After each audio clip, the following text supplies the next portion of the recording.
Good afternoon, good evening, good morning, depending on what part of the world you live in. I know we have people that watch us from all over the world: London, Australia, Portugal, you name it, they're watching.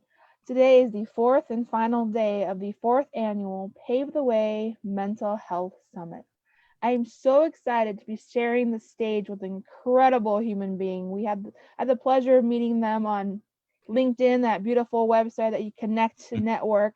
Ladies and gentlemen, the one, the only Felicia. Felicia, thank you so much for joining me this afternoon. Thank you for having me. I'm excited to be here and share a part of my mental health journey. Thanks for all of the things that you have planned out this weekend. I haven't caught up to all of them, but for most of the things I have joined the conversation for, I have enjoyed. I have enjoyed thoroughly. Well, I appreciate that. It's been a long road. We have had storytellers. We have had people that have endured their own mental health. Last night, I actually shared my updates on my story and what I've been going through because, as you know, I'm a survivor of rape. And so I kind of just gave an update on what I've been up to and cried during most of it, but it was a good cry because I think we all sometimes just need to release those emotions inside. But let's kick things off. What's one of your favorite places to hang out in this great state of Arizona? Um, so um, I think that one of my favorite places that I have been to is Sedona. I also love Bisbee. I've been to Bisbee a number of times as well. Both of those both have like that small town feel, as well as they are very cool when we have hot summers here in Phoenix. So those are both wonderful places to go and a great way to escape the heat. So Yep. I I agree with you on that. Sedona is beautiful and they have really amazing places to hike. And that's always so much fun just to being able to hike and eat some good food and just enjoy the scenery and the don't know like. about hiking for me, but but I will say that I love to go shopping in those places. Take my money because they have like unique things that are always there, depending on like the jewelry or the. I like to go like thrift shopping or vintage. You see things that are like, I don't want to date myself, never mind. But you see things that you don't see in the stores anymore. So I, that's I, I know what you mean. I bought a fanny pack there that dates me. I love fanny packs when because like there's places you don't want to be carrying the purse. You just want to have a little something to oh, those are back and they're yeah. cool. So look at you being trendy. Yes. Yeah, I love being trendy because that kind of helps with my healing process. So why don't you share with the audience a little about your stage name? Because I love it. It's beautiful. It's absolutely. I'd love to know more about what made you choose that particular stage name. My name is Felicia Minor or Felicia Fifi Minor, because and I've been doing drag since about 2007. And I'm not dressed up today, but usually you can catch me on our weekly podcast of called Let's Have a Fifi that I co-host with Freddie Prince Charming. And I started drag as a hollow queen. And if for those that don't know that, what that means a person that attempts to do drag and is born, the character is born on Halloween. So a hollow queen, or you can have a hollow king or whatever you want to call it. I came up with the name. I had a couple of names that were, kind of floating around. And then we kind of just played around with some names that came up with Felicia Minor. But it goes back to give a little bit of honor to my grandmother. Her name was Felicita. And I know that I have a hard time saying people's names. So I know that if I said Felicita, nobody would say my name right. Uh, and so Felicia Minor was born in 2007 and has been kicking ever since. So, What's your favorite part of being a drag queen? When it first started, it was about finding an identity. It was about putting on the makeup and escaping. You know, it's still that, but it is.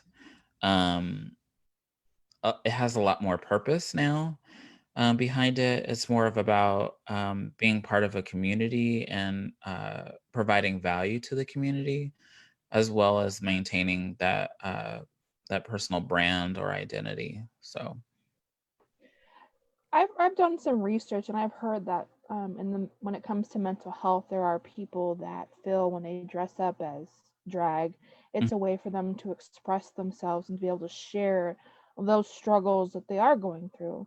In yeah. your own personal experience, however comfortable you feel, is that the case for you when it comes to mental health, or is it more a balance between something you enjoy? I want to say it's a balance between what I enjoy, but often as part of you know the process, so to speak. Um, like if I'm having a down day, I'll play in the makeup and experiment with different blending techniques, or try a color that I've never tried on, or just dabbling in something that it takes your mind off of what you're worried or stressed about. So yes, it's a healthy balance for me. I read your article, and I have to say I am extremely impressed.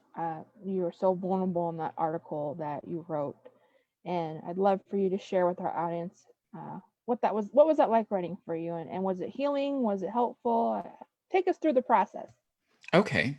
So first of all, I want to say, I'm going to probably say this several times. Therapy is for everyone. Um, and I have regularly been going to therapy for a while now, but because it's just a way to relieve things and tell somebody that may have non-objective way of seeing things, what they see, and how you can try to not give you the perfect answer, but a way to navigate that journey. So the article that you're talking about is that I wrote. Wow, has it been that long already? In August. So I felt like a lot of us went into this cocoon. We went into like this as soon as lockdown happened. We all went away. We all hid in our homes and we went away. So in January of 2020, we said, good riddance 2019. That was horrible. Goodbye. Let's do 2020. So, I set out like everybody else does every year, and set goals. And then quicker than it would seem that we did January, we swept through February, and then March hit.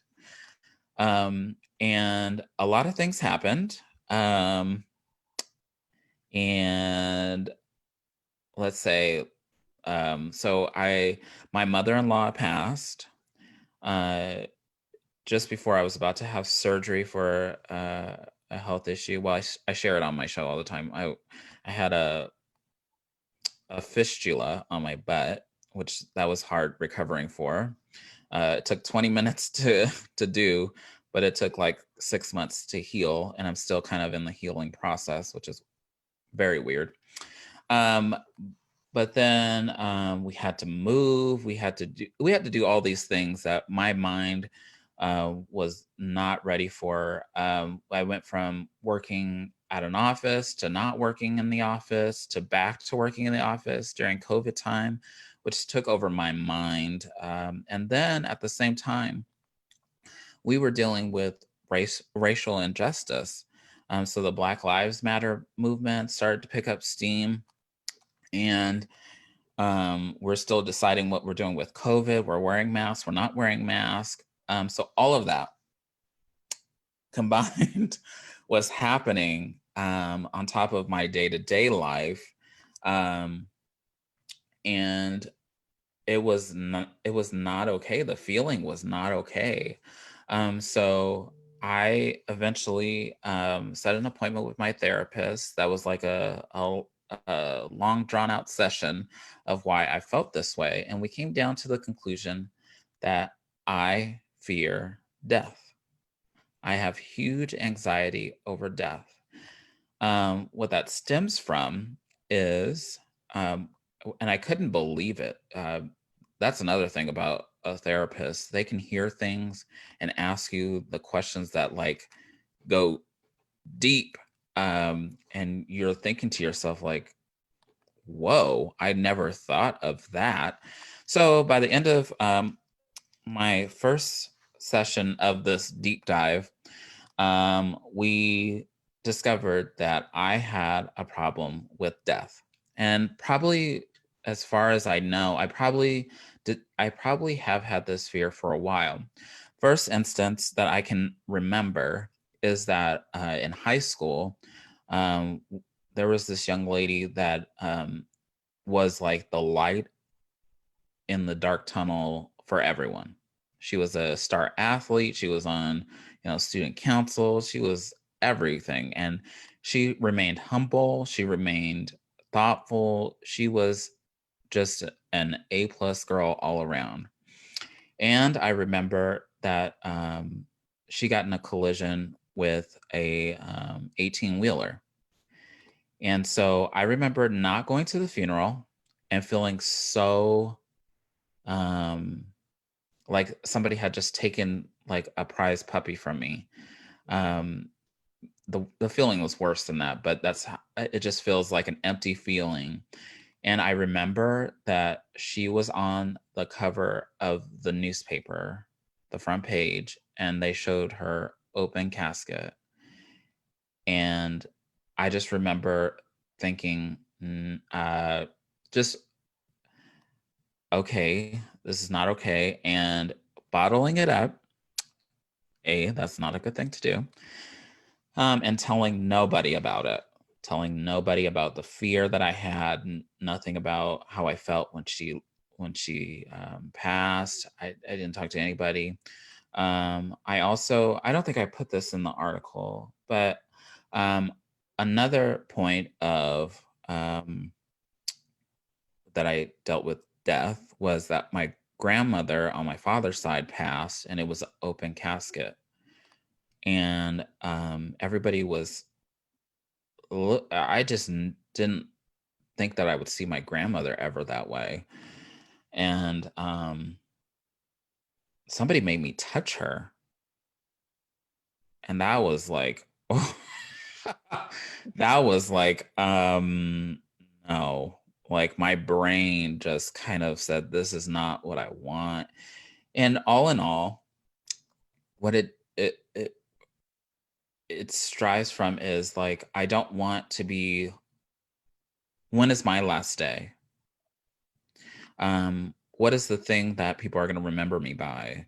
Is my family going to be taken care of? Am I doing the right thing? Did I leave any stones unturned? Does everybody know everything that they need to know about me?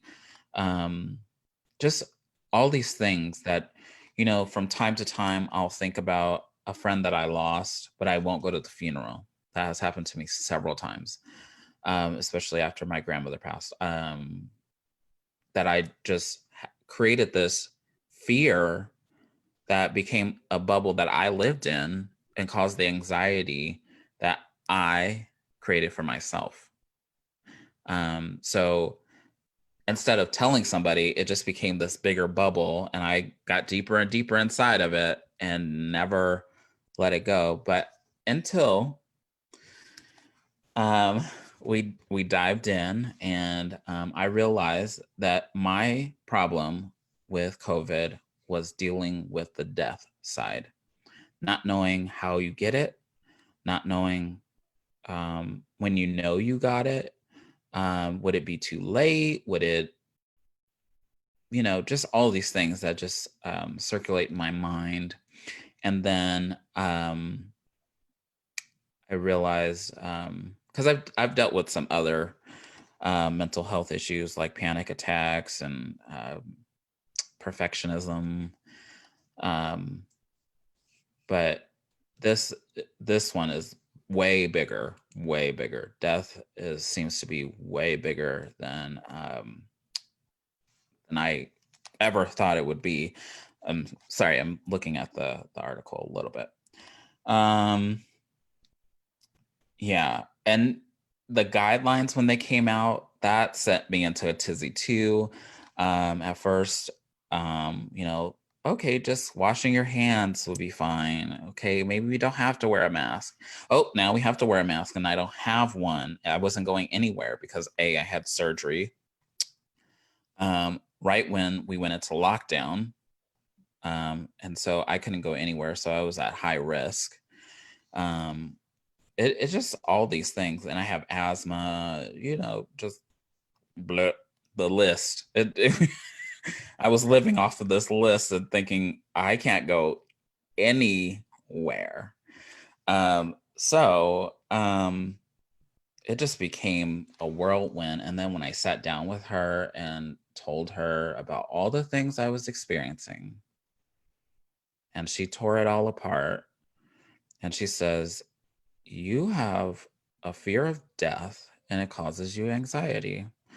And just hearing that was like, whoa. And I don't think I've ever said it out loud. I think I express it that way. Like I know that people know that I'm afraid of death, but I don't think that I've ever said it out loud out of my own mouth.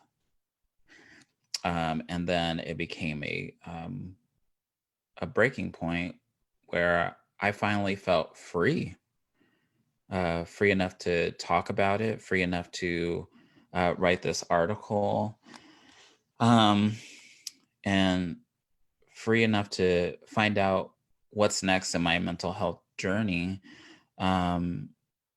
Because for me, I've come a long way dealing with different things along the way. So in the article, I write about ways that I have learned to cope with that fear and anxiety.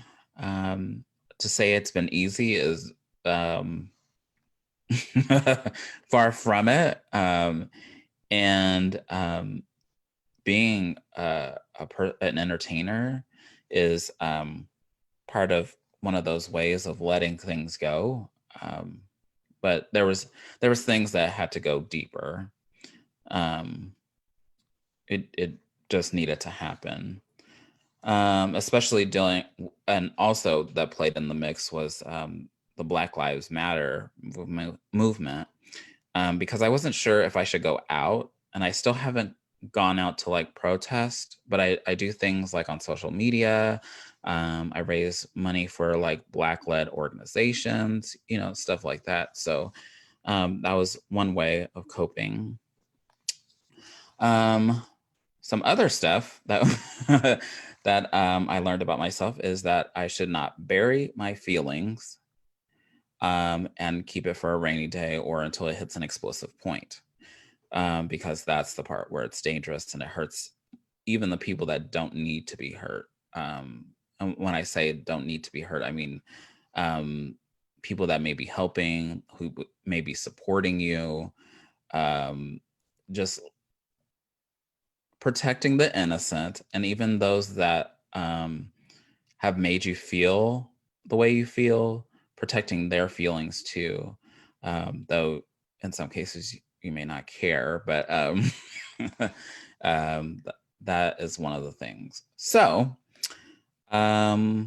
ways that I am coping is daily self-care. So I know that a lot of people think that that means like stripping down and going to take a bath and putting up your hair and doing a facial mask, but that's not necessarily the case. For daily self-care, sometimes it's just 10 minutes of meditation. Sometimes that is just focusing on your breathing, because I found out a while back through therapy that when I had the panic attacks, that I realized that I was not breathing. And it is like natural for when you get stressed for your body to just kind of restrict breath, because you go into like a shallow breathe and you kind of just, you kind of take those enough breath to survive, but you're stressed and you get through that. And then when you, at the end, you take that, that deep breath, it's over. Meanwhile, your body should be getting that full oxygen level no matter what the stress the whole time, or at least I want to say like 50% at least. But I'm no expert on that. I'm just speaking from my own experience. But taking a moment to breathe and focus on your breathing is a great way to bring it back down to earth, not necessarily remove the stress all the way, but at least giving your body that time to go, okay, we're gonna circulate things, we're gonna, get the blood flowing, and making you feel less stressed out.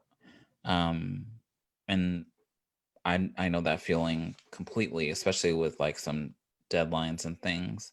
Um, Also, a part of daily self care could include things you add to your routine, like physical activities, maintaining a healthy diet. I'm not good at that. I don't think any of us are. I tend to go to peanut butter M&Ms and popcorn mixed together, 'cause I like that sweet and salty. I heard That's you talk about that in one of the. yeah. I'm gonna have to try that. It's so good, especially you put the M&Ms and they melt kind of over the popcorn. You get that sweet and salty taste. It's so good. And if I'm out of M&Ms, I actually will warm up a little nacho cheese and put that on the popcorn. Oh wow, So yeah, I like to venture out when it comes to my food because I like to try new things to wonderful. yeah. I try to be on a diet, but then my PTSD kicks in, and then I think, well, if I'm fat, ugly, nobody's gonna want me, and then I don't have to worry about relationships. So that's kind of where I go, is in that direction, unfortunately. No, no, no, no, no, no. Um, I know. so another thing is limiting your screen time for the daily self care and the time that you spend on social media. Even though the last 3 or 4 days we have not been able to stay off of there because we've been trying to see what's next. But I would say, just when you know you've had enough, that's okay. You can turn it off. You can turn it off. I heard on a podcast the other day that a mom of like three works from home, and she works all day until her kids come home, and then she shuts her phone off because she doesn't really need to have the phone on if her husband's there. And, of course, you deal with emergencies as necessary, but she like puts her phone on airplane mode, and all of her attention goes to her kids and her husband. I don't know if I could do that, but I know that when I have enough, I don't consume content past my tipping point, I guess. If Um, I'm ready to throw my phone out the window or in the toilet, that's my sign of it's time to put the phone down. When I want to break it, that's it. yeah, It's time for me to put the phone down and watch some TV or just read a good book. absolutely. So, and always remembering, even if you do any of these various activities, to breathe. Breathing is so important. I know it sounds so ridiculous at first, but it's often those things that, those little things that help. Another thing that I put down here is self care. And this one's like the big one that I was talking about earlier. Putting on your calendar, maybe it's an hour, maybe it's like 4 hours, maybe it's the whole day. Who knows? But putting self, like I call mine Self Felicia Day. Um, you can put self, insert your name here. Um, have a Self Michelle Day where it's whatever you want to do to relax. For me, it's soaking in my tub. We have a jacuzzi tub. We have been blessed. And putting on relaxing music. And sometimes, well, in the last couple of months, I've been reading books while I've been in the tub, and I get stuck in there because chapter after Hmm. chapter. But at least I have escaped for a little bit. I've taken my breath, and I feel so good. Feel great, actually. Excuse me. And something else that I like to do is some time in the recliner, and we put a back massager on it because I can't afford one of those like Brookstone chairs where the massager is in the chair. So we got one of those ones that you see at like Target during Christmas time, and put that on the back of a chair. That sometimes can be just as relaxing for like 5-10 minutes. So that is always amazing. Let's see what else do I have here. Remembering to take a deep breath. Mental health is really important, and if you have, don't say this. I don't want to say that. If you have time, make time for you to at least meditate 10 times a day.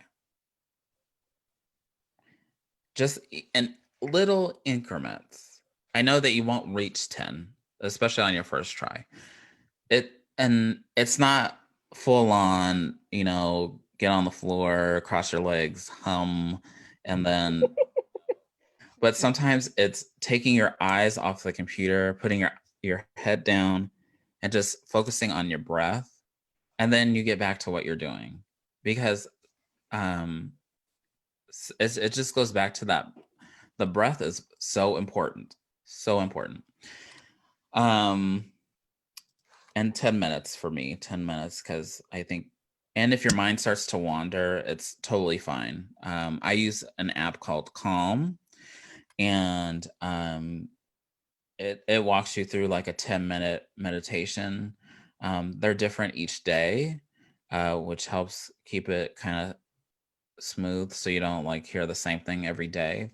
But I find that really relaxing and helpful. And again, therapy is for everyone. Right now, they're doing therapy like this on a Zoom call, and sometimes it's okay to be in the environment where you are, but if it's not, get out of that environment. Go to McDonald's or something. I promise you, nobody's going to be paying attention to your conversation unless you're like screaming it across the McDonald's or Starbucks, whatever you feel comfortable at. And headphones are important so that they only hear one part of the conversation. And, you know, make the time, for that 1 hour, 45-minute session that somebody could help you break apart the building blocks, or the blocks that hold that wall together need to be torn apart to figure out what's next. And if you've been through traumatic events, um, I recommend not just a regular psychiatrist or a counselor, maybe a trauma counselor or psychiatrist. So just know that there's always somebody out there for you. And I know that there's a lot of free or minimal cost resources out there for those that don't have insurance, because that was a big thing at the beginning of the pandemic when we all started to get locked down. And some depending on who it is, have offered like maybe like the first 2 sessions free. I've seen different things. So make the time for yourself. There's a lot of self-love and self-help, get that. Also, making time for family and friends. We may not all be able to get together, especially the holidays coming up, but make time to get on a Zoom call, to talk on the phone. If you have one relative that you've been thinking about, get them on the phone. Um, if they're not living, see if there's a relative you can talk to that, like maybe was close to that relative as well. Remember the good times, sometimes that helps. You know, it's not a band-aid for the problem, but it at least is the thing that keeps your mind moving in a more positive positive way. So other things that I wrote in here are like a game night, Netflix watch parties. I'm not too comfortable going to a bar yet. I have been to restaurants that are like, part, but I have not been to like a close crowd of people yet. So that's something I'm working through, but I think that will get better as we get better. Right now, the numbers are not showing that we're getting better. So I think once we get better, I'll get better. So you mentioned game night. What are some of the games you like to play? I'm a Connect Four Uno's kind of girl with a little bit of Yahtzee or Left Right Center. I love that game. You win a lot of money on that. Not that I'm endorsing gambling. I'm just saying you can definitely win a lot of money on Left Right Center, especially when you play with dollars. I don't gamble, but I could, but I don't know. I haven't gotten into that. But let's say I like to play Uno with my family, though they cheat. And I like to play Sorry. Monopoly is a good one, but that takes like hours. Hours. I didn't realize when I first started playing it that it is supposed to take that long. Yeah. And they even have in the game, if you want to play a short game, and a short game is like 1 to 2 hours. Mm-hmm. And I'm like, oh my gosh. So if you really love your family and want to play a game that lasts hours on end, it's Monopoly. Until nobody has any money, and it takes a while. So Unless you play Monopoly Junior, then that only takes about 30 minutes. My cousins have Monopoly Junior. And so I played it. Yeah. Less than an hour, and then you're done. I'm like, what is this? This is not Monopoly. I'm gonna have to get that one. Yeah. There you go. Let's see. What's next on this list? Limiting your time on social media, like I've talked about before. I love to be on social media. I love to provide content to social media. We have our show on social media. I can't say enough. We connected on social media, so I can't knock it. But when you get to the point where you feel like there is no return, you put your phone down, you log off the laptop, you stay away, go watch a movie or something, and press the reset button, because it's not helping you. It's more harm than good. What are some shows you're watching right now on Netflix? Anything good?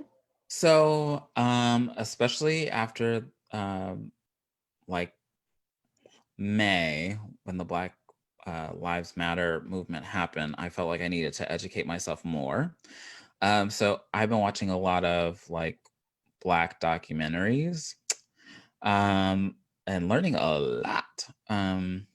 And also watching some old shows that I watched as a kid on Netflix is like very nostalgic. I will not say it's like a vintage thing or a throwback, because that's not what it is. It feels like very like I could just go grab a bowl of cereal and sit there and watch them. Some shows in particular, I grew up with like Living Single and Moesha, so I've been on those real quick. I'm so busy sometimes that I don't really watch, but if I do, those are like the top 3 documentaries: little Living Single, little Moesha. But now they have like Girlfriends and all these other shows on there, so I might have to get on there real quick and make sure I watch them. Hulu put Thundercats. I don't know if you remember the cartoon Thundercats. Uh-huh. Hulu has the original on there. I binge watched that for like a week. I didn't do anything else. I'm like, Thundercats. Yeah, that was my cartoon growing up. Bowl of cereal, Thundercats before school, and away I went. So that was my binge watching. I don't know what I really watched as a kid. I don't know. There was Family Matters. I remember I grew up on Family Matters. Is Family Matters on there too? Hulu, yes, it's on Hulu. All seasons. Oh my, I might have to get on that. Yeah, and then I've been watching National Geographic shows about Egypt and mummification. I'm like, maybe I better spend some money on some mummification because you look pretty good after 3,000 years. A little facelift Yeah, in the tomb. pretty much. They never hurt anybody. No. But lastly, the thing that I'm doing to keep busy is um, finding a new way to be creative as an entertainer, and keeping busy with hobbies. I've produced some live streams for some groups. We do our own live stream every Wednesday on Let's Have a Fifi, where we talk about everything under the sun. It's the topics that matter most to you, is our because we're more than just the gossip. That's our little tagline. And we talk about politics, especially lately. We talk about mental health because that has been my little passion from the get-go. And especially things like things that affect the LGBTQ community, like children wanting to transition. Um, my co-host himself has transitioned, so I have learned so much, probably more than somebody that didn't go along with somebody on the journey. So very thankful for that. And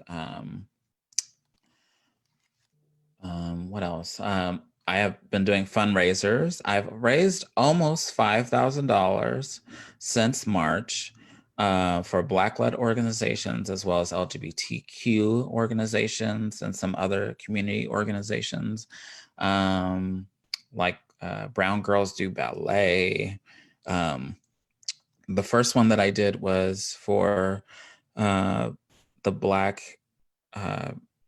Heritage and Cultural Foundation, the one that runs the Houston Black Music Fest. And they want to work with me again, but just a lot of things that keep me, not to say occupied, because I know when it's time to be like, oh, I need a break. And I'm also now on the board of Virtual Arizona Pride, which came about because of COVID. And we've been doing multiple things. We had Third Saturdays, which you were a part of. And then we have, right now we're running the Gratitude Project on our Facebook. And so members of the community are doing things that they're grateful for and their holiday traditions. I don't know if we're doing in December, but we'll work on that. But right now we're running a survey to see what people in the community want more of, and then we'll go into 2021, COVID or no COVID, doing virtual events, because I think virtual events are here to stay. They were kind of a thing, like, yeah, you did a streaming event, but now they're like the thing that we do. If you don't feel like going to an event, like often I felt like I didn't feel like going to things, but if I could watch them from home, I could have watched. I've learned so much. Did I put that in there? I did not put that in my thing, but I've learned so much on live streams. There's people that were offering master classes for free when they used to charge like $2,000 for them. You can. A friend of mine sent this to me. If you Google free Harvard courses, there are classes that you can take at Harvard for free. Wow. That's definitely good to know. She writes it down. I should add one more degree. I only have 3. It's an odd number. I need to find one more to make it 4. Wow, 3. Yeah, my original goal was to be a forensic profiler. So I have a bachelor's in criminal justice, a bachelor's in psychology, and a master's in criminal justice. Wow. But when my aunt and uncle were murdered in 2017, that's when everything opened. And I remember what happened to me when I was raped, and then I was diagnosed with PTSD. So my course went a different direction, and I ended up creating the Be Daring Foundation instead of finding out why serial killers do what they do. I actually watched that show Hannibal before they canceled it. I'd watch it and was fascinated by Really? what he would do. Yeah. So I wrote a paper on him, and my teacher's like, "You need to be a criminal profiler." And I was like, "Okay." So that's what I have my 3 degrees in, because that was my original path. But then life changed, and the Be Daring Foundation came to be. That's wonderful. Yeah. Wow. It's amazing how we think we have a plan and then we totally shift toward a different, place. Like for me, I never thought that I would be on a mental health journey. Because I'm not sure, and I had a good childhood, but I think that mental health when I was growing up was kind of a thing that you didn't talk about unless you were like crazy. Like I had a relative that was schizophrenic. Then we talked about mental health. But that meant something was going wrong, not Right. every day. So, yeah. It's tough because there's that stigma. Mm-hmm. Mental health, that's it's like a taboo in a sense. You can't talk about mental health. Like if you had a list of taboos, that would be like the top among other subjects, when the goal of the summit and my foundation is to say no, it's time to have these conversations. It's time for us to have that open dialogue. I mean, look at us. We're just sitting here having a conversation. There's no script, there's nothing planned. And I want people to see that we can have these open conversations and we can have fun. You and I have laughed through this conversation. We've talked about, and I want people to see that's what the goal is of events like this. It's to unite the community, to bring us together, to have some fun, to learn what we have in common. I mean, we both like Uno, even though your family cheats. My family cheats at Rummy 500. I don't know if you remember that game, Rummy. My uncle, that was my uncle's game. He'd play, he'd hold all his cards in his hand, and then once he could go down, and I was like, what is this? That was his way of cheat. Yeah. So I mean, it's incredible what we can learn virtually from one another. And Mm-hmm. I want people to see that and have these type of conversations where we can just have some fun and still have those deep, serious conversations in between. Absolutely. I want to say hello to Juanita. Yes, my grandmother was a great inspiration for me. And I grew up Jamaican American. So my dad is Jamaican. My mother is from New Orleans, which is a lot of flavor. And I like to eat and cook. Yeah. But she cooked. And one thing that I was just talking about my grandmother about was that she used to make jelly roll. If you don't know what that is, look it up. And she used to make that all the time. Um, and I don't know, maybe I put up a mental block that since she's gone I can't make it, but I have not made it since then. But I was just thinking about it the other day because I had a dessert that was similar to it, and I was like, this reminds me of jelly roll.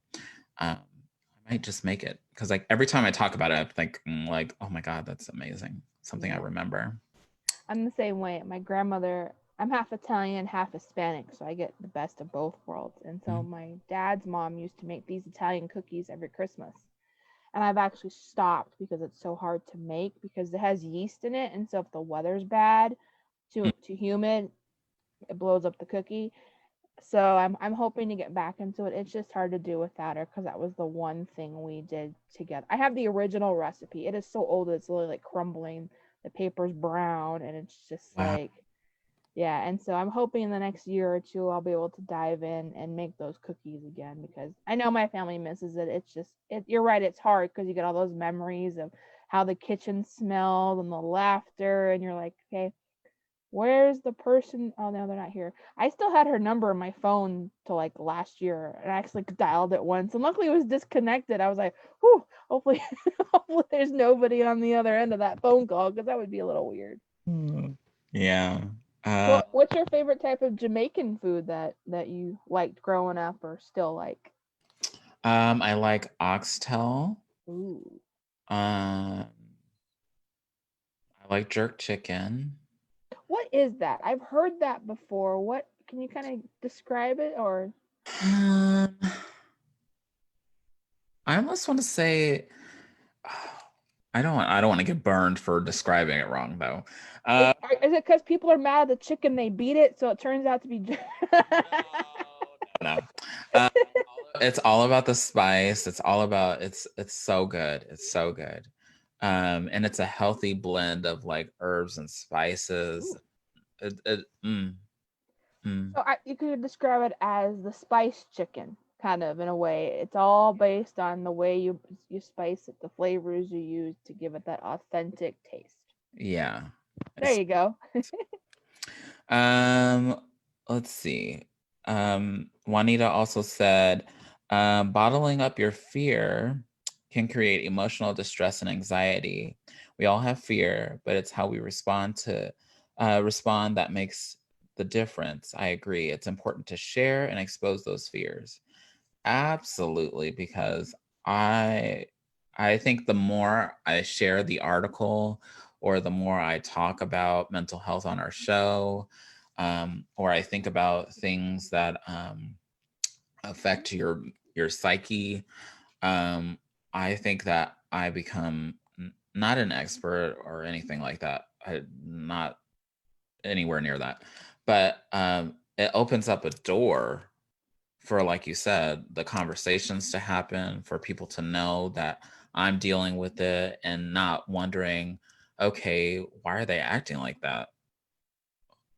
What's the what is this? I mean, because what if I hadn't written the article?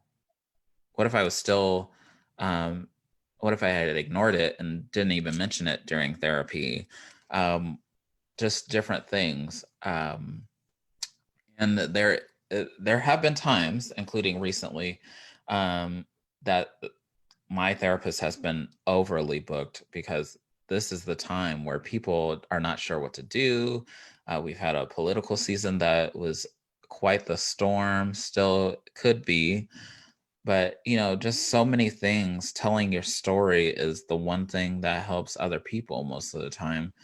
Um, and not feeling like you're alone, because there have been many times where I'm sure that somebody has been feeling alone, and maybe they watched our show or maybe they watched something like this, that they found out that it's okay to feel the way I feel. It's okay to go to therapy. I'm going to say that over and over. It's okay to go to therapy. It's okay to be vulnerable. I don't think we are vulnerable enough. And you don't have to be vulnerable to everybody, because that leads to trust issues and it. But if you are comfortable around certain people and you can have these discussions, do it. Um, do it. There should be no question. And therapy is for everyone. You know what? We should make a campaign maybe in 2021 and use that slogan because that it's true. I go to therapy for what I went through, and I still have a long way to go, but I thank you so much for coming on and sharing your story and sharing how much you've grown. And I will make sure that when I upload this to our website, the BeDaringFoundation.org, we'll put his article in there. We'll put their article in there. We'll have a link to their podcast so that way you guys can check it out. I love it. I watch it. They're so much fun, and he's right. They're right. Everything they talk about is right there. What's going on in the world today? It's topics we all want to talk about, but sometimes are afraid to talk about. My last question for you is, what's one piece of advice you'd give to someone right now who's on the verge of going to therapy but are just not quite there because they're scared? Um, I would say that the first time I went to therapy, I was scared too. But take the fear with you. Put it on your back, take it in there with you. Um, Often, I know this sounds really ridiculous, but sometimes when I know that I've had a heavy bit, like recently I just lost my cat like a week ago. Um, but I think about all the things that are bothering me to a point that it hasn't been healthy for me, like my recent loss, maybe your health, maybe you just, it's okay to walk in there with a list. It is, because I don't remember everything, and maybe I did experience something, but I don't think about it until like after I've finished the session, and I think, oh, I wanted to really talk about that. Um, but I can write like 5 things down that I know that I want to talk about and hear maybe the non-objective opinion about what I should do next, or how I should express myself, how I should feel. Well, therapists never tell you how you should feel, but maybe um, just what's the next step? That's always my big thing, is how can I move forward? I always want to be moving forward. And before I went to therapy, I was always thinking about why things happened in the past. And I would be so stuck in the past and be so angry about it that I wasn't paying attention to where the future was going. I was so angry about the past that whoever had hurt me, whoever had done yelled at me, whoever uh, cut me off on the freeway that I've been carrying around for the last 10 years, just unload that. It is such a good resource, and it's another human being that knows you or gets to know you, but can tear themselves out of the situation and tell you, A, B, and C is what I see. You should do A, B, C, D for the next step, and always be moving you forward. And also, I know I keep saying therapy is for everyone, but if you don't feel comfortable with the person that you're seeing as your therapist, you can get another one. There are a there are a lot of therapists, and sometimes you need. I will say that being a member of the LGBTQ community, sometimes you do need somebody that relates to you, or maybe being a person of color, that you need somebody that can relate to understanding what your fears are. Um, like my fears as a Black man, living in the Black Lives Matter movement is so stressful, and could be mentally exhausting, because um, it was a time where we had to, or it's still a time where we have to explain things and educate people. But I say, if you're scared to go to therapy, go in there with the fear. Write down at least 5 things that you are dealing with, that you feel like you need to take care of to move forward, and start there. And just know that it's not going to be taken care of in your first session. It'll take years, months, weeks to to get over one hump and maybe another. But take it the way you feel. It's definitely not a popularity contest or something that somebody else needs to keep up with, because we don't trade stories and say, oh, I went to the therapist and they said so and so. Well, my therapist, I mean, none of that is happening. Nobody is saying that. And we all deal with things differently, and we all have different situations in our life. So there's no way of comparing it. Well, Felicia, thank you so much for joining me on the last day of the summit. It's truly been an honor being able to share the stage with you, getting to know more about you and your journey. And I'm so excited to see what's next for you, and excited to see where the show goes. So thank you again for being a part of our 4th annual summit this year. Well, thank you, and thank you for hosting the summit all together. We were talking a little bit about how you getting all this together, but this, I mean, putting together virtual events in the first place is and can be stressful. So I hope that you have a Self Michelle Day planned. Monday is my Self Michelle Day. You're not seeing me on social media on Monday. But I think that this is wonderful. And I'm glad that we bumped into each other on social media. And we'll have you on the show soon to talk about mental health and PTSD and all of that.